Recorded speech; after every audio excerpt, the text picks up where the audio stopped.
If you want to use Quick Share to transfer files on Google Pixel 10a, it is fairly simple. What you can do is you can, let's say, go to the Quick Share. So the quickest way to access it is by going to Control Center or Quick Settings, and in here search for Quick Share. So you can go over here, and if you want to receive files, then of course you can tap on Receive. You want to make sure that you are on Receive.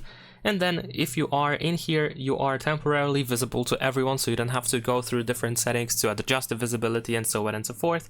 You can just stay here and you can receive files quite easily, unless of course you want to make sure that you are always visible to everyone. Then of course you can tap on your profile in here and then go to who can share with you, and then you can manage the settings.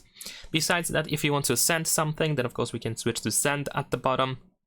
You can select files that you want to transfer, and of course we can go through these different categories in order to try to find whatever you want to transfer, and then we can choose to whom we want to send your files. So you can find your devices that use the same Google account, or you can find other nearby devices that have the visibility enabled.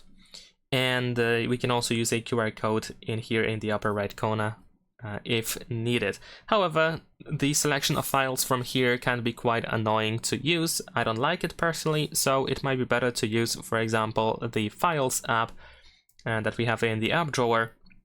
Of course, this is a file manager, and in here you should be able to select whatever you want to transfer. Use the share button at the top, and then we can choose Quick Share, so your files will be selected pretty much immediately. And as you can see here, we have the QR code that we can generate in case it is needed, or we can scan the QR code from there as well, I believe. And that is pretty much it. Leave a like and subscribe.